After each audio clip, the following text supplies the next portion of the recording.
علماء کرام فرماتے ہیں کہ جب ہمارے سامنے بھی کسی دین کی کام کی بات ہو، مسجد بنانی ہے، اللہ کے راستے میں نکلنا ہے، روزہ لگانا ہے، چلہ لگانا ہے، اجتماع میں جانا ہے، مدرسہ قائم کرنا ہے، لوگوں کی مدد کرنی ہے، بیواؤں کی مدد کرنی ہے، یتیموں کی کفالت کرنی ہے، کسی کے سر پر ہاتھ رکھنا ہے، فلاں جگہ پانی کی ضرورت ہے، کنواں کھدوانا ہے، فلاں جگہ پانی کی ضرورت ہے، وہاں پر جو ہے بورنگ کروانی ہے، مختلف رفاہی کام ہے، لوگوں کی مدد ہے، خلق خدا کی جو ہے وہ امداد کا کام آتا ہے، تو اس وقت ہر ایمان والے کے دل کے اندر ایک جذبہ آتا ہے۔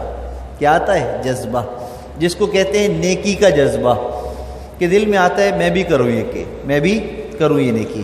تو اس جذبے کو کہا جاتا ہے داعیہ، یعنی نیکی کی دعوت دل میں آنا، نیکی کی دعوت دل میں آنا۔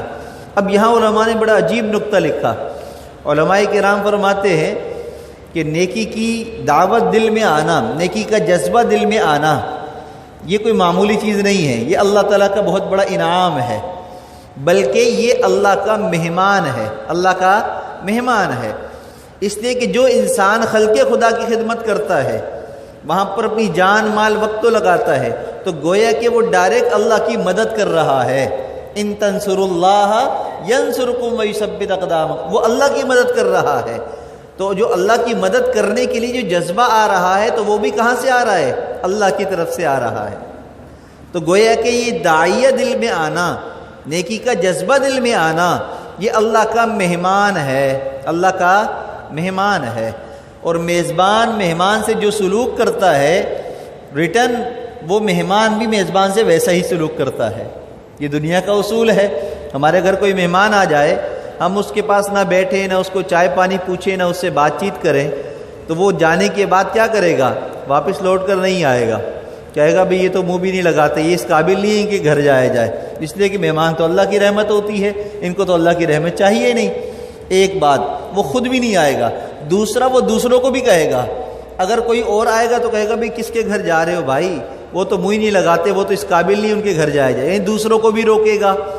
تو گویا کہ اگر مہمان کی مہمان نوازی نہ کی جائے، اس کو وقت نہ دیا جائے، اس کا اکرام نہ کیا جائے، تو وہ خود بھی نہیں آئے گا، دوسروں کو بھی نہیں آنے دے گا۔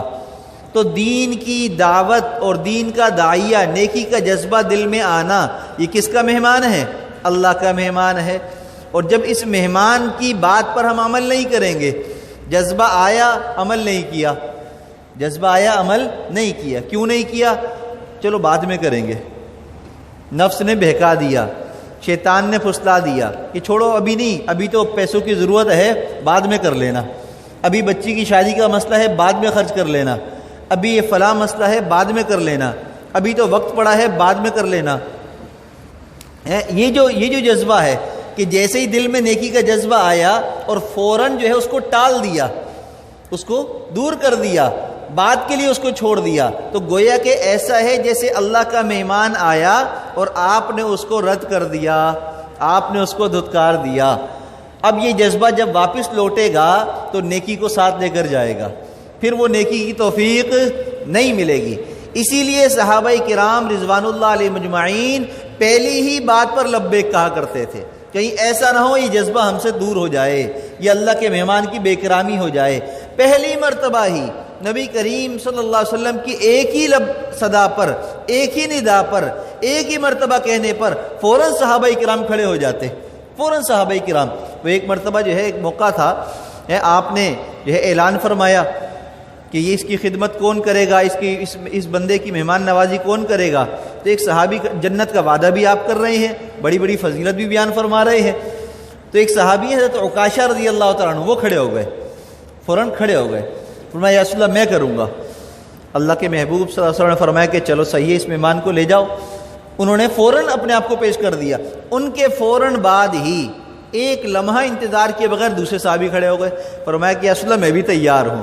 آپ نے فرمایا کہ سبقت العکاشہ، عکاشہ سبقت لے گیا، یعنی پہلی ہی بات پر، پہلے لمحے پر ہی لبیک جس نے کہہ دیا وہ سبقت لے گیا۔ حالانکہ دوسرے صحابہ بھی تیار تھے اس ٹائم کھڑے ہونے کے لیے، اس خدمت کو سر انجام دینے کے لیے۔ تو یہ صحابہ کرام کی سنت تھی، جیسے ہی ان کو کسی دین کے کام کا پتہ چلتا، چاہے مال خرچ کرنا ہو، کہیں جان خرچ کرنی ہو، رات کو پہرا دینا ہو، جہاد میں جانا ہو، کسی کو کھانا کھلانا ہو، کسی کے گھر میں پانی بھر کے دینا ہو، کسی کی خدمت کرنی ہو، فوراً اپنے آپ کو پیش کر دیا کرتے تھے۔ تو یہ ہے یا ایھا الذین آمنوا ان تنصروا اللہ ینصرکم ویثبت اقدامکم، اے ایمان والو تم بھی اسی طرح دین کی دعوت پر، نیکی کا جذبہ آنے پر فوراً لبیک کہو گے تو گویا کہ تم اللہ کی مدد کرو گے، اللہ تمہاری مدد کریں گے۔ اللہ تمہاری مدد کیا کریں گے؟ تمہارے مال میں اللہ برکت عطا فرما دیں گے، تمہارے جان میں برکت دیں گے، اللہ تمہاری عمر میں برکت دیں گے، اللہ تمہیں اور نیکیوں کے لیے قبول فرما لیں گے۔ وَيُثَبِّتْ أَقْدَامَكُمْ، اگر کبھی حالات آ گئے، بیماری آ گئی، بے روزگاری آ گئی، تنگ دستی آ گئی، بچے کی شادی کا مسئلہ ہو گیا، بچوں کی نافرمانی کا مسئلہ ہو گیا، بے نمازی ہونے کا مسئلہ ہو گیا، کوئی بھی حالات آ گئے، وَيُثَبِّتْ أَقْدَامَكُمْ، اللہ کی مدد کرنے کی وجہ سے اللہ تمہارے قدموں کو جما دیں گے، اللہ تمہیں دین سے ہٹنے نہیں دیں گے، نماز سے ہٹنے نہیں دیں گے، ایک مطلب۔